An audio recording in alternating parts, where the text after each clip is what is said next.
Buenas tardes. Buenas tardes, maestra. Buenas tardes. Me asustó, maestra. Buenas tardes. Y a ¿Cómo mí, maestra, me tendrás asustó. tu conciencia? Buenas tardes. Buenas tardes, buenas tardes.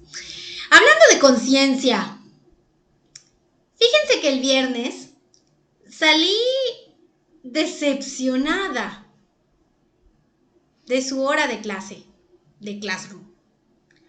Porque resulta que me topé con un mega plagio, pero así, descarado y enorme. Y digo yo, ¿cómo de una actividad en la que ni siquiera tenían que hacer ningún tipo de investigación, en la que se deben estar basando de algo que se supone que han estado haciendo desde que iniciamos el proceso? ¿Cómo puede salir un plagio así? Y obviamente, pues yo a la persona implicada, porque pues solo llegué a detectar uno, si hubo otro u otros, pues hicieron muy bien su trabajo al disfrazarlo, pero de esa persona que no hizo bien su trabajo de disfraz, pues ya se lo puse en el comentario de su actividad, comentario privado, para que no salga a relucir quién es, pero le pegué el link de donde sacó toda su actividad, o sea, ni siquiera que digan, pues es un fragmento. Incluso yo llegué a ver que algunos trabajos pues tenían algo como para contextualizar y me ponían el link abajito. Yo digo, bueno, es evidente que lo sacaron de alguna parte, pero pues tiene parte suya, o sea, hay redacción suya. Y me están diciendo de dónde salió la información que no es suya. Pero en este caso, ni había redacción suya, ni había link de donde lo había sacado, o sea que sí lo estaba haciendo pasar por suyo. Y yo lo vi raro, y precisamente porque lo vi raro, es que me puse a buscarlo, hasta que lo encontré. Los que ya me conocen, pues saben que yo me pongo a hacer eso inmediatamente. O sea, estoy viendo algo raro y lo estoy buscando. Y los que no me conocen, pues ya saben que hago eso. Y tengo mis métodos. Pero es una falta de respeto que quieran verme la cara de esa manera.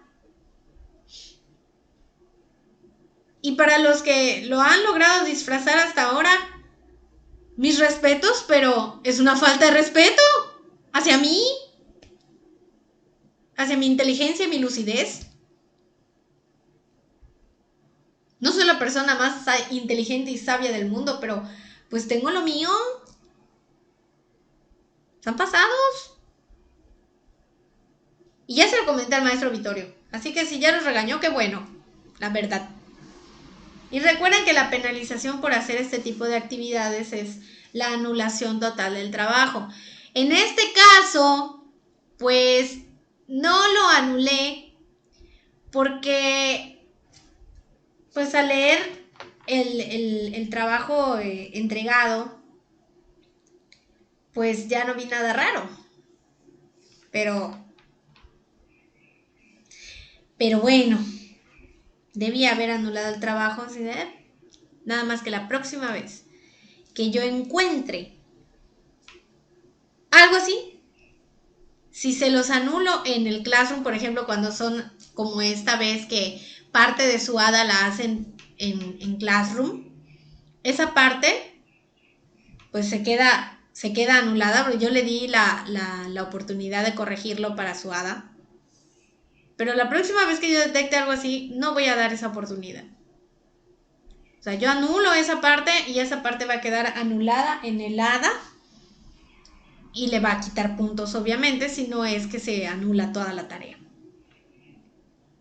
Y hablando de tareas también que estuve revisando, pues las entregas en la plataforma a comparación de sus entregas en Classroom están muy pobres. Ustedes son un poquito más de 30 y un poquito más de la mitad entregó las 2 actividades. Estoy hablando de las 2 que están en plataforma. Y ambas tienen más o menos la misma cantidad de entregas. Y eso es preocupante porque apenas rebasa la mitad. Y digo, ¿dónde está el resto? ¿Por qué no entrega el otro resto?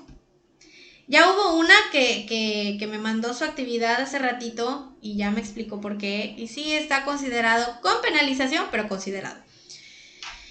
De resto, ¿qué pasó? No lo sé. Pero pues tienen que acostumbrarse a que las hadas fuertes es en plataforma. ¿Ok? Las hadas de Classroom solo son para complementar, en este caso para optimizar la entrega de una actividad un poquito larga, o solo para que tengan su asistencia. O sea, son complementarias y de asistencia, o que son para, digamos que, disminuir su cantidad de trabajo. Y vamos a lo que nos truje el día de hoy. Así como estuve revisando sus actividades, a la que les puse más trabajo de observación, fue a sus planteamientos, que sí hay casos en los que me preocupa que no tengan ciertos elementos, pero me imagino que conforme han avanzado se habrán dado cuenta de esa deficiencia y lo habrán corregido sobre la marcha.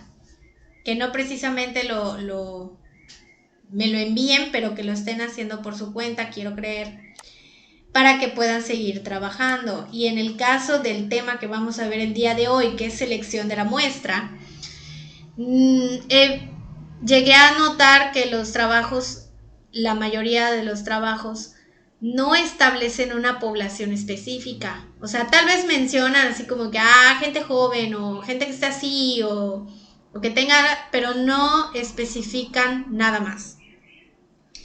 Y para poder hacer una selección adecuada de la muestra, necesitan esas especificaciones, y ahorita vamos a ver por qué. En algunos casos, pues sí lo hicieron y pues está bastante bien. Ya se ahorraron parte de lo que corresponde a esto. Pero a los que no, pues si no lo han hecho, tienen que hacerlo ahora, para este tema.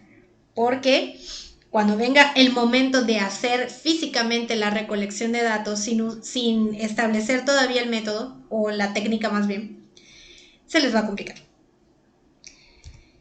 ¿Qué es una muestra? Es un subgrupo de la población o universo que nos interesa y del cual se recolectan los datos pertinentes, por lo que debe ser representativo de dicha población de manera probabilística para que podamos generalizar los resultados, o cualitativamente para comenzar a conocer la población misma, que se define desde el planteamiento del problema. Desde que ustedes hacen su objetivo general, ahí debieron especificar a su población o universo para que de esa población puedan sacar una muestra. Y dependiendo de las necesidades de su estudio, es el tipo de estrategia en el que van a basarse para seleccionar a su muestra, que ahorita vamos a eso. Proceso para seleccionar una muestra. Primero, determinar la unidad de análisis y o muestreo. ¿Quiénes? ¿Quiénes van a ser mis sujetos? ¿Quiénes me van a proporcionar mis datos? Y por quiénes, no solo me refiero a personas, porque varios de ustedes se enfocaron en una situación. Hay algunos que sí especificaron personas, pero los que eligieron una situación o una problemática que no tiene que ver precisamente con personas, necesitan también hacer una selección de muestra. Entonces hay que determinar qué o quiénes van a ser los sujetos. Después de decir qué o quiénes son los sujetos, delimitar la población o universo. Si yo dije que van a ser estudiantes. Por ejemplo, vamos a agarrar el de Slimari, que es un poquito más representativo para este tema. Slimari necesita que sean estudiantes, que sean, me imagino, no me acuerdo si especificaba, pero que era de nivel preparatoria, y creo que agarró a los individuos de la escuela, o sea, ustedes. Y que tienen una condición específica, o sea, que sufran de estrés y que por ese estrés tengan algún trastorno alimenticio, que no precisamente es bulimia o anorexia, o sea, nada más con que haya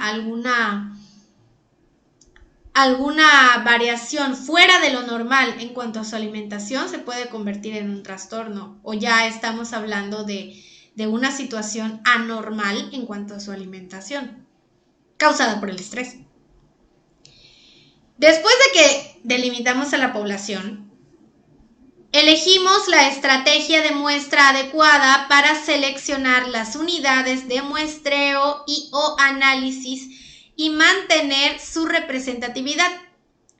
Las estrategias son la probabilística y la no probabilística. En la probabilística tenemos también como que tipos de, y en la no probabilística pues no, ahí no hay tipos, pero tiene otras maneras de hacerse. Una vez que elegimos nuestra estrategia, probabilística o no probabilística, calculamos el tamaño apropiado de muestra para que sea representativa de la población. En el caso de la probabilística, pues necesita una cantidad específica que más o menos va como que en el 50% de la población total, o sea que mi muestra debe ser más o menos el 50% de la población total que yo tenga disponible. Y en el caso de la no probabilística es nada más tomar en cuenta a las personas que cumplen con las características que yo necesito. Y pues hay que, habría que checar cuál es la que más le conviene a mi investigación, obviamente, pero para poder calcular bien el tamaño. Y una vez que calculamos el tamaño, seleccionamos a las unidades de muestreo y o análisis. Y también, dependiendo de si es probabilístico o no probabilístico, se hace esta selección. Y ahorita vamos a hablar detalladamente de cada aspecto. En la determinación de la unidad de análisis y o muestreo, nos dice que es necesario elegir la unidad de análisis apropiada, porque si no tenemos esta especificación, entonces podemos agarrar gente, situaciones, objetos o demás que no nos va a proporcionar los datos que necesitamos porque no cubren las características que yo requiero. Aquí el interés se centra en qué o quiénes, es decir, en participantes, objetos, sucesos o situaciones del estudio, lo cual depende del planteamiento de la investigación y de los alcances del estudio. El alcance, pues, se refiere a que, pues, si es exploratorio, si es descriptivo, si es correlacional o si es explicativo, porque también para seleccionar a las unidades, o sea, en quiénes vamos a pensar para seleccionar a la muestra, pues depende, porque si es correlacional o explicativo, hay variables involucradas que de alguna manera pueden afectar a la muestra. Entonces, suponiendo que tenemos, por ejemplo, una situación del mal comportamiento en los niños, y nosotros decimos, bueno, es que mi población, pues son los niños. Y me voy a fijar en el comportamiento de los niños, pero podemos cometer el error de que a lo mejor no estamos considerando a toda la gente que esté involucrada en el mal comportamiento del niño. O sea que también podríamos considerar como parte de la población a los papás. Porque a veces el comportamiento del niño, y sobre todo si queremos establecer eso, que el comportamiento del niño depende del trato recibido por los papás, entonces nuestra muestra también tiene que involucrar a los papás. Entonces es un poquito difícil a veces establecer a la población o determinar quiénes serían, y más difícil es si no lo hemos especificado desde el principio. Delimitación de la población universo. Una vez que hemos definido a quiénes, qué o quiénes, entonces hay que decir cuál va a ser la población total de la que yo voy a sacar la muestra. Una deficiencia que se presenta en algunos trabajos de investigación es que no describen lo suficiente las características de la población o consideran que la muestra la representa de manera automática. O que se esperen hasta que llegue este momento para decir, pues es que según las personas que yo vaya a usar como muestra, pues esas son las... No, hay que definir las cosas antes de seleccionar a la muestra, no durante el proceso ni después. Es antes. Vuelvo a agarrar el caso de Slimari. Ella pues está especificando que sean estudiantes y ya dijo que sea de preparatoria, y la situación que deben estar viviendo, o sea, situación de alto estrés y que les provoque algún trastorno alimenticio. Pero que sean jóvenes de preparatoria no es suficiente.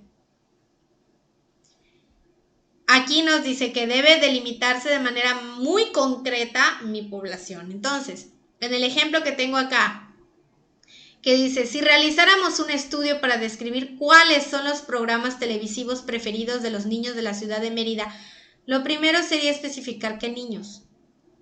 Y nosotros, en el ejemplo de Slimari, en el tema de Slimari, que dice que sean jóvenes, estudiantes de preparatoria y que hasta ya lo ha dejado, entonces habría que especificar más, porque puede hacerse todavía. Entonces serían jóvenes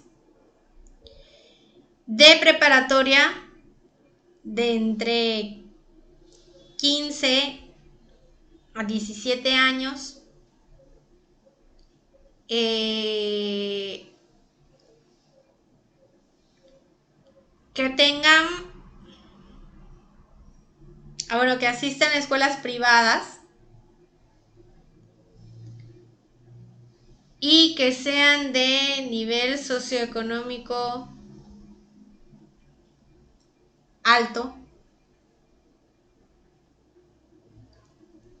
y que vivan por Santiago, poniendo lo que es la zona por donde está la escuela. Sí, mientras más específico mejor. Pero eso es lo que nos va a servir para que no nos desviemos y busquemos a las personas que tengan estas características, o sea, estudiantes de preparatoria, que tengan de entre 15 a 17 años, que estudien en escuelas privadas, que sean de nivel socioeconómico alto y que vivan por Santiago. Solo en ellos me voy a enfocar. Esa va a ser mi población total. Total. Y de esa población total saco mi muestra.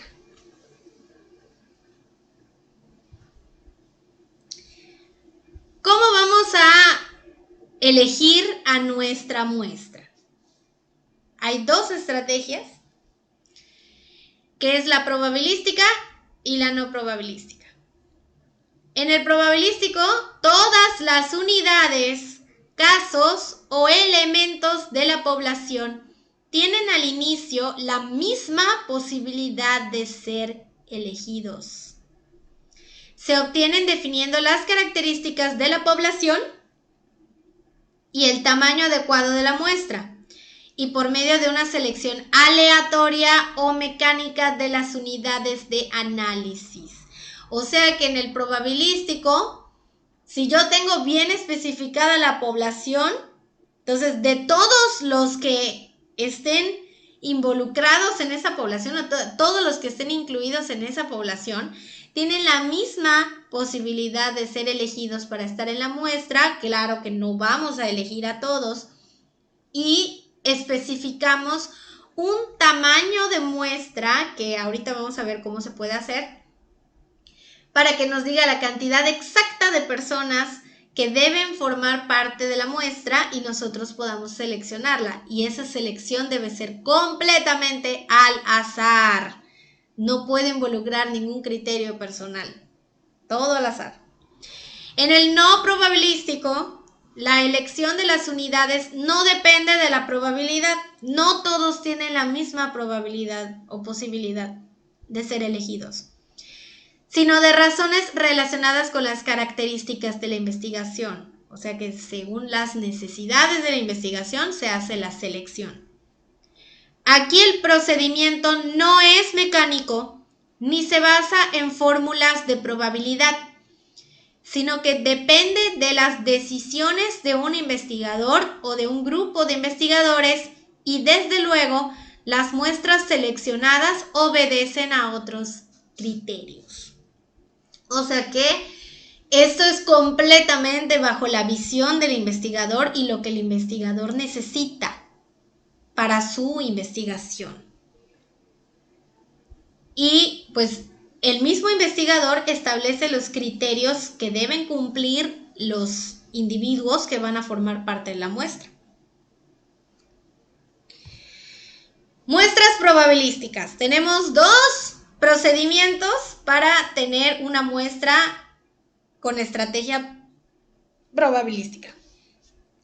Primero, calcular el tamaño de muestra que sea representativo de la población con un margen de error y un nivel de confianza. Hay software, de hecho en el grupo anterior alguien se puso a buscar softwares para hacer este cálculo de manera automática. ¿Pero a qué se refiere? Que vamos a suponer que yo pues necesito, o sea, en mi población total, pues yo tengo 500 gentes. Y para que sea representativo, pues yo debo tener un porcentaje estimado, y el recomendable pues es que sea del 50% para que pueda haber una generalización mejor. Y tiene que ser no tan poco, pero tampoco que casi llegue al 100%. Entonces 50%, pues ahí está.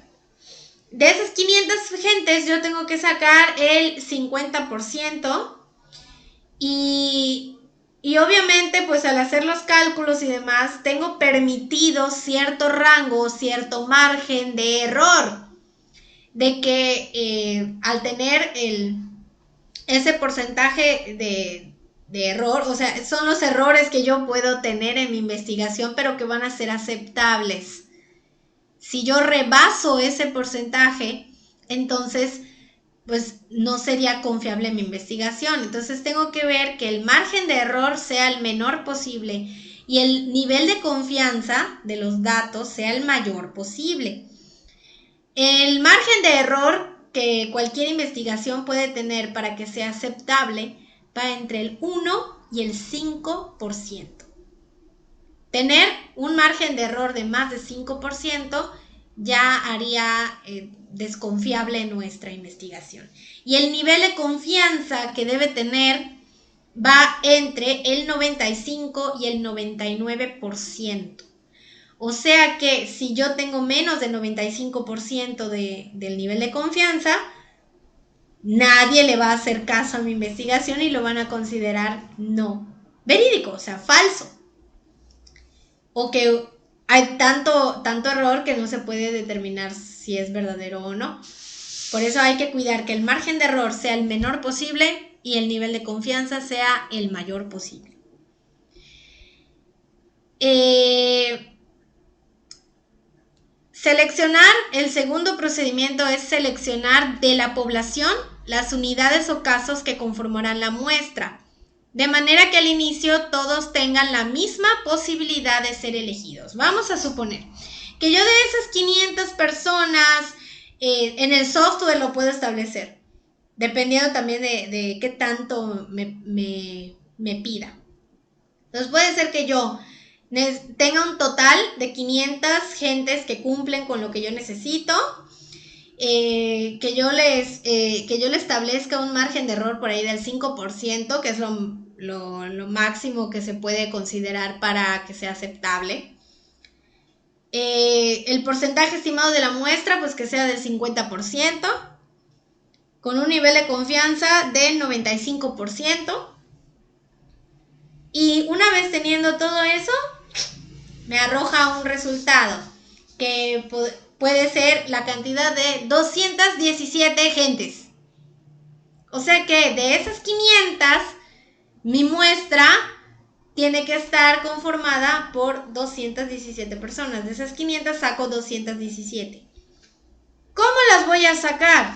¿Cómo las voy a seleccionar? Hay 3 maneras para que sea completamente aleatorio y azaroso. Para los 3 casos, debemos tener una lista de esas 500 personas con nombre para que podamos asignarles un número a cada una, bueno, también dependiendo del sistema utilizado, y que nos permita hacer esta selección al azar. Primera opción, que nosotros hagamos como una tómbola. ¿Qué hacemos cuando hacemos una tómbola? De esas 500 personas que les hemos asignado un número, hacemos 500 papelitos, obviamente que va del número 1 al número 500, y todos esos papelitos los metemos a un lugar, a un recipiente que nos funcione como tómbola. Y de ahí, pues, yo voy sacando papelito por papelito, viendo qué número trae ese papelito, y así como que, pues la persona con el número 50 va a formar parte de la muestra porque eso es lo que salió. Y debo sacar en total 217 papelitos para tener a mis 217 personas completamente seleccionadas al azar. Segunda opción, que el mismo software que utilizaste para calcular el número de personas tenga una sección que te permita hacer una selección aleatoria de tus personas. O sea que hay como una base de datos que tú haces, ya sea metiendo números o metiendo los nombres, y que vayas sacándolos poco a poco hasta que tiene los 217, y si usas números, pues a qué números me arrojó, y yo veo a quién le corresponden los números, y esas personas son las que van a formar parte de la muestra. O puede ser, en la tercera opción, que yo, por medio de una fórmula, saque un número que me permita elegirlos por intervalo. La fórmula sería K igual a N mayúscula sobre N minúscula, o entre N minúscula. K es el intervalo que yo voy a determinar. N mayúscula es el número de la población en total, y N minúscula es el número que yo necesito de la muestra. O sea que K sería 500 entre 217, que me da, a ver,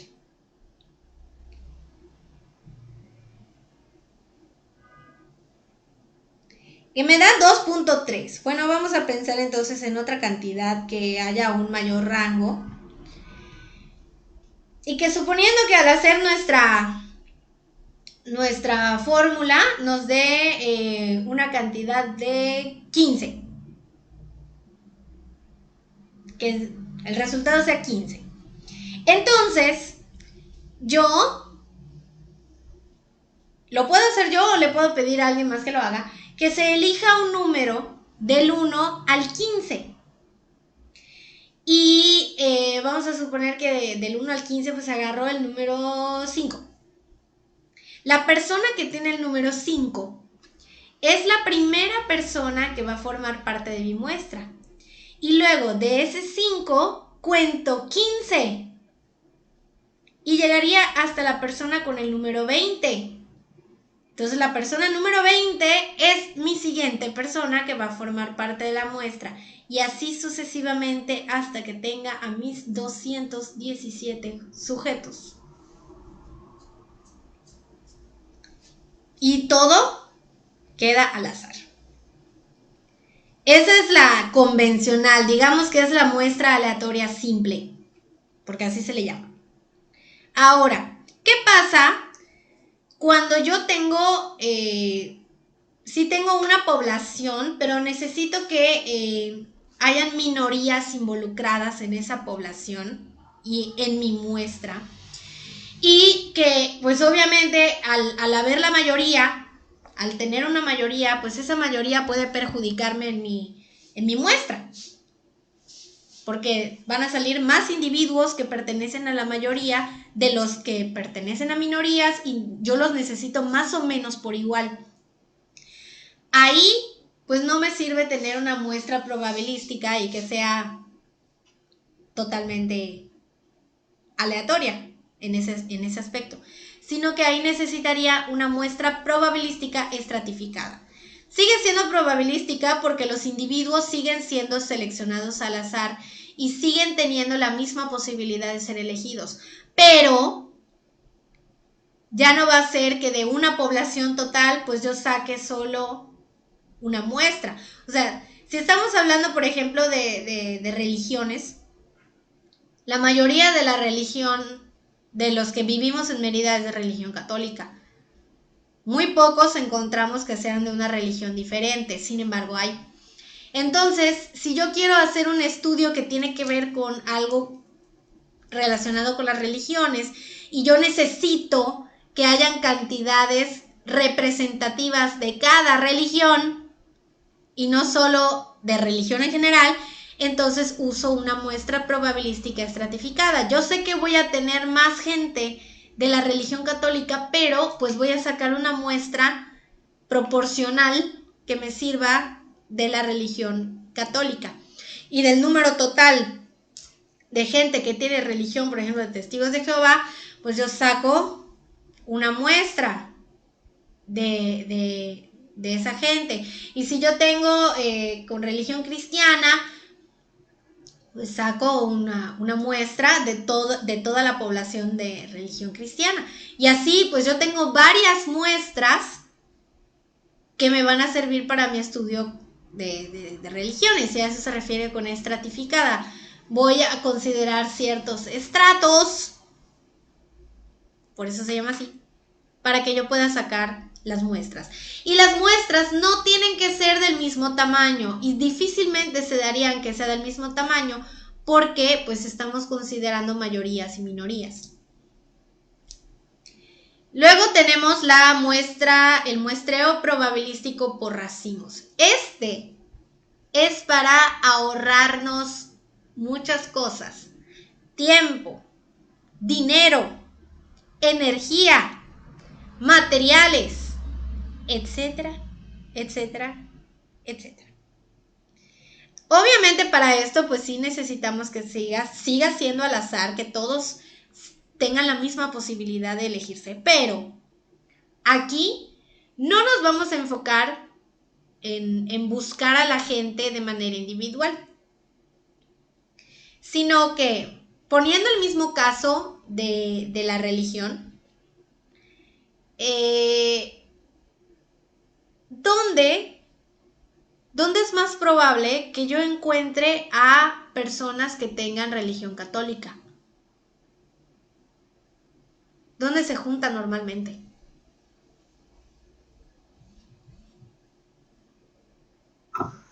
En la iglesia. En la iglesia. En la misa. En la iglesia. No, no en la misa es lo que hay, o sea, lo que se hace, pero pues en la iglesia, el lugar es la iglesia. Obviamente, pues teniendo en cuenta la religión, se le llama iglesia, se le llama templo, se le llama no sé qué. Pero si yo necesito gente de religión católica, en lugar de ponerme a preguntarle si es católico o no y estar hasta que yo encuentre a alguien que sea católico, me voy a la iglesia. En la iglesia de seguro voy a encontrar gente católica. Entonces digo, bueno, entonces para mi muestra, pues yo voy a ir a la iglesia de Itzigná, por ejemplo. O a Itzigná me voy a la catedral y me voy a Santa Lucía, la iglesia de Santa Lucía. Entonces, pues yo ya tengo ahí como que 3 iglesias. Obviamente la cantidad de gente no va a ser igual porque pues depende del tamaño de la iglesia, depende del día, si hay mucha o no concurrencia. También si es algún día festivo para la iglesia, por ejemplo, cuando es Pascua, o sea, Semana Santa, si es Navidad o es un día X. Entonces, la cantidad de personas va a variar, pero va a ser representativo porque, pues, es de lo que yo necesito que sea, solo que me fui a los lugares específicos en donde sé que los voy a encontrar. Y aquí, para que sea probabilístico, pues de todas las iglesias que hay en Mérida, pues yo digo, voy a ir a este punto. Las personas que asistan a esa iglesia el día que yo vaya son los que van a formar parte de mi muestra. Y se acabó. Así de sencillo. En el muestreo no probabilístico, que este es la otra estrategia, aquí nos dice que también se llama muestras dirigidas. Dirigidas porque pues aquí no hay nada dejado a la probabilidad. Se utilizan frecuentemente en estudios cualitativos, o sea que normalmente lo usamos para investigaciones sociales como las que están haciendo ustedes, y suponen un procedimiento de selección de casos orientado por razones o propósitos de la investigación, no por una estimación del tamaño que sea representativo de la población ni por cuestiones de probabilidad. Ejemplo, me llamó la atención la investigación de Danilou y la investigación de Alondra, porque en el caso de ellas dos están hablando de una temática que no es muy común. El tipo de temas determina si puede ser probabilístico o no. En el caso de Danilou, que habla sobre el insomnio, ella tiene que seleccionar para su muestra gente que sufra de insomnio, pero que sea de insomnio crónico, porque me parece que es crónico el insomnio del que ella está hablando. Entonces tiene que ser personas que tengan ese padecimiento de insomnio crónico y muy probablemente no hayan muchas personas que lo sufran, pero con que tenga 10 personas con estas características en específico, le puede ayudar. En el caso de Alondra, que habla sobre un tipo de alergia que no es común y que la gente no conoce precisamente porque, bueno, sí es muy común, pero la gente no sabe cómo se llama, ni en qué consiste, ni que lo padece a veces. Entonces tendría que agarrar gente que tenga ese tipo de alergia y hacer su estudio, pero deben cumplir con esas características en específico.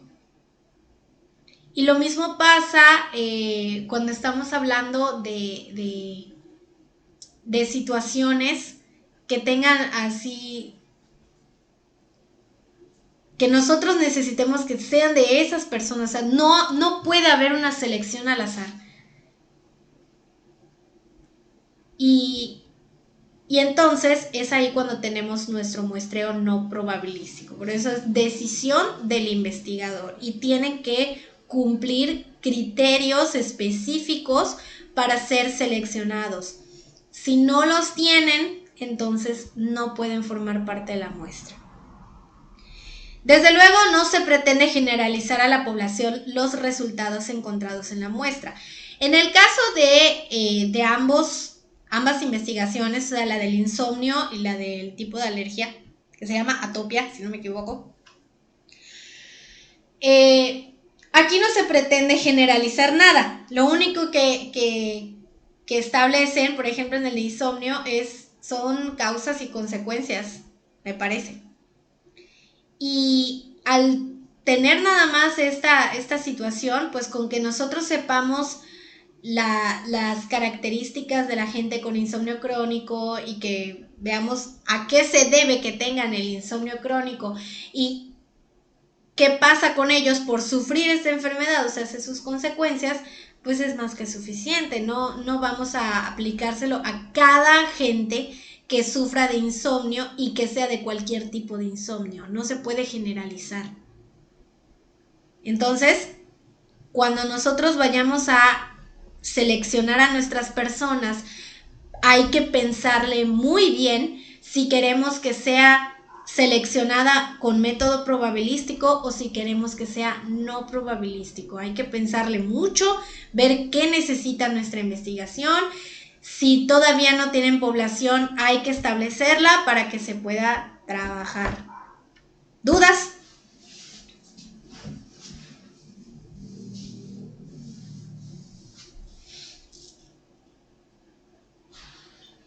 No.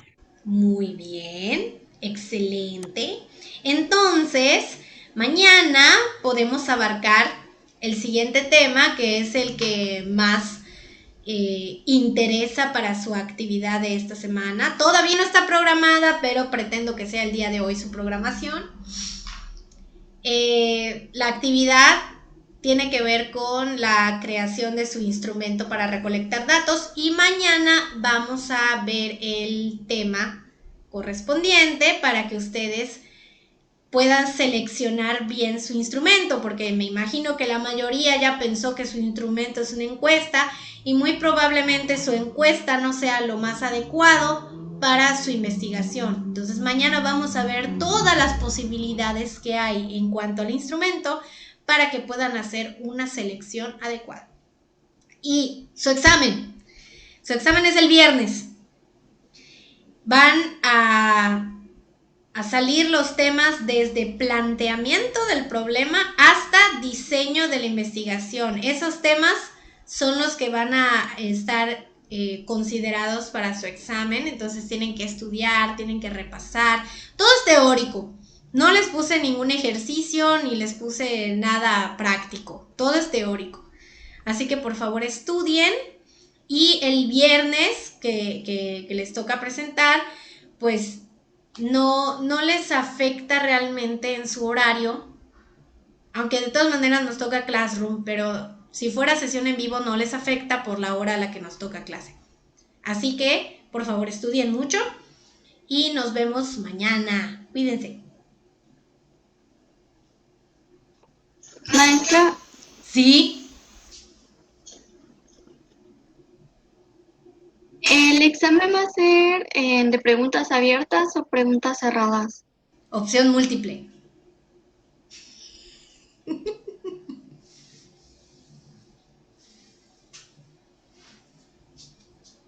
Gracias, maestra. De nada.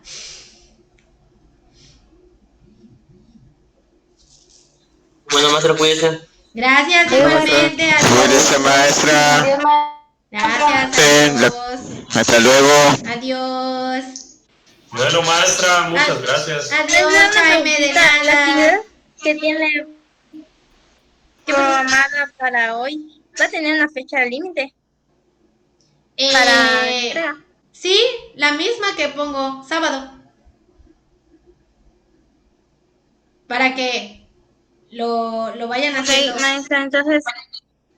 Sí, o sea, ahorita que ya saben más o menos en qué consiste, como el tema lo vamos a ver mañana, pues entonces desde mañana puedes pensar en el instrumento, en armarlo, porque pues hay que armarlo. Puede ser, dependiendo que sea uno que esté establecido o estandarizado, y lo vamos a ver mañana.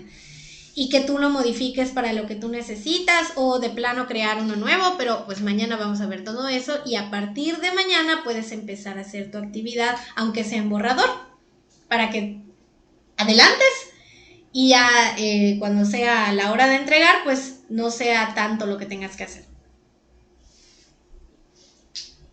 Ok, maestra, gracias. Hasta luego. De Linda tarde. nada, adiós, gracias igualmente.